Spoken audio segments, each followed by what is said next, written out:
Welcome to Archaeo-Linguistic Adventures with Nolan. I'm Nolan, and in this episode we're going to take a look at solving and translating a rare Ogham inscription on an ancient Pictish stone known as the Newton Stone. The Newton Stone is currently standing at Newton House near Inverary in Aberdeenshire, Scotland. The standing stone originally stood on a hill about a mile away from its current location. The Ogham script originated with Gaelic-speaking Druids and was later adopted for use by tribes in Britain. The Newton Stone's mysterious Ogham inscription has baffled historians and linguists for ages. Let's solve it.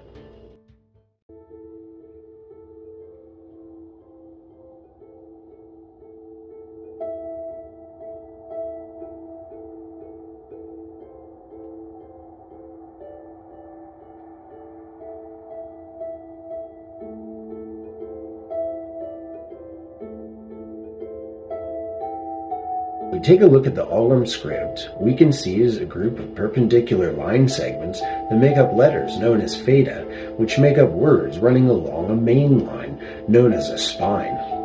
Ogham is known as the tree alphabet because each letter is named after a type of tree. Ogham is typically read from the bottom upwards, the same as a tree grows. This particular inscription, however, appears to be an exception to that rule. The Newton Stone's Ogham inscription is written and read from the top down. The inscription appears to have been rerouted to loop back around to complete the message. This means the inscription was likely carved in situ, probably at a later date, and almost certainly on a stone that had already been standing and firmly planted in the ground. If we transcribe this inscription into the Latin alphabet, we end up with this rather confusing jumble of letters. However, now that we have it transcribed, time to translate it. There are a few things we need to keep in mind when translating ancient languages. Ancient languages have a tendency to leave out any unnecessary vowels because carving into stone is already hard enough and uses up writing space rather quickly. Also, there wasn't any codified spelling back then, so spelling is neither right nor wrong, merely approximate. After studying it intensely, it appears to be similar to Cornish. Cornish is the ancient Brythonic language still spoken today in Cornwall in southern Britain. If we were to read this inscription using Cornish syntax and mostly Cornish vocabulary, it would say, Etheredan and Forenico Bequero ser. This means it's a division of the Forrenians to build hill forts. The Newton Stone's Ogham inscription appears to proclaim its purpose as a territorial marker of the people known as the Forenico. This is most likely a reference to the people of the historical Pictish province of Forren. The fact that the name in this inscription lacks a medial letter T doesn't mean the name didn't originally have one, but that folks, including the scribe responsible for the inscription, didn't typically hear or pronounce a medial T in colloquial use of the name. The inscription proclaims it's a division of the Forenico to build hill forts. Let's take a look at the individual words. All of these words are from the Cornish language, except the name Forenico. The word era is the locative form of the word and is from Late Cornish and typically replaces the earlier word esa. However, this Pictish inscription is likely to be far older than Late Cornish, by pretty close to a millennium.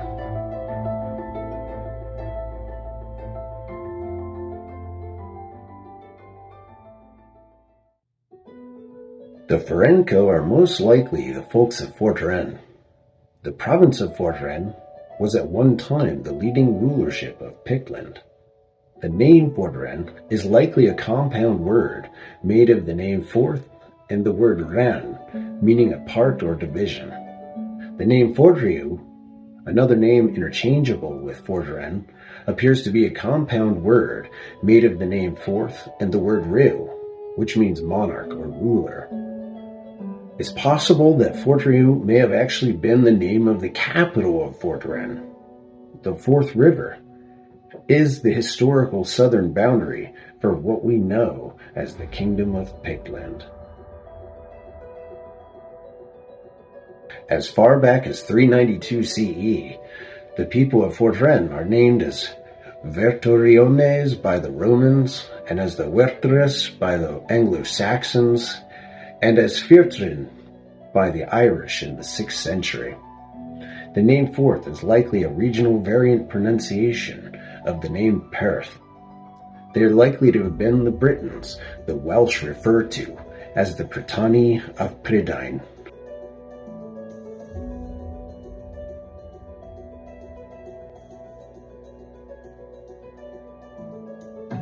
Celtic names often have initial sound changes. That's why it's completely normal to see similar versions of the same name. Could the Franco be ancestral relations of the Franks? Were the Franco originally Brythonic speakers who migrated to the Rhine River Delta from the province of Fort Rennes to set up a maritime trade hub on the Germanic and Gaulish land border and waterway? If so, it should not surprise anyone. It's a straight shot by boat from Pictland to the Rhine, and the Picts were historically noted by the Romans for sailing and raiding up and down the east coast of Britain.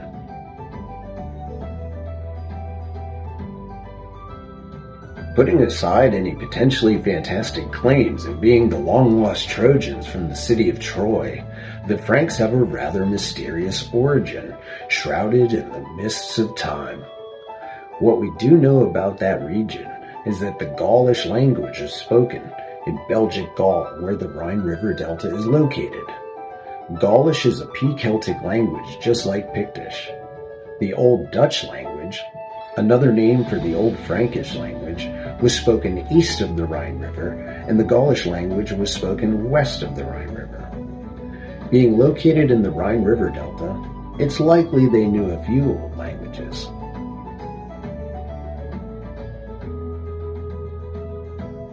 The Old Frankish Old Dutch language became the dominant language in the region in the 5th century with the decline of the Gaulish language. Coincidentally, this linguistic transition corresponds with the first record of the Frankish Dutch language under Merovech, the king of the Franks, during the rise of the Germanic language expansion during the invasion and conquest of southern Britain by the Saxons, Jutes, and Angles. The name Merovech means one of Merov. Coincidentally, the Pictish province of Moray is named Moreb in Pictish, Moravia in Latin, and Moirave in Scottish Gaelic.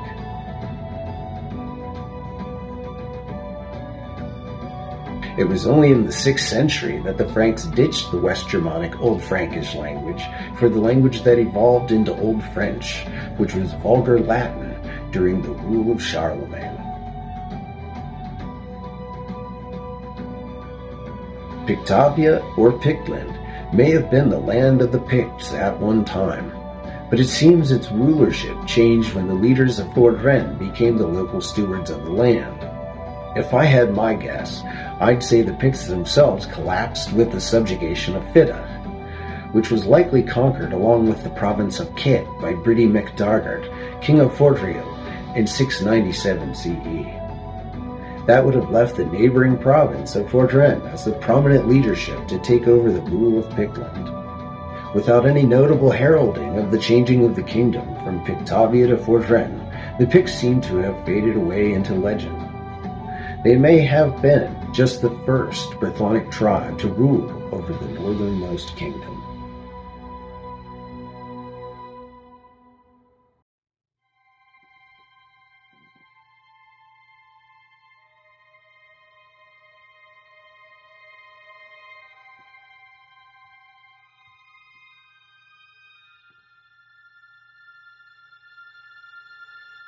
Well, that's it for this adventure. Thanks for coming along. Thanks for watching. And if you like this video, remember to hit the like button. If you want to see more of these videos, then consider subscribing. If you are thrilled to see these videos and would like to see more of this work, then consider donating to my Patreon or PayPal account. It means the world. And until next time, bye.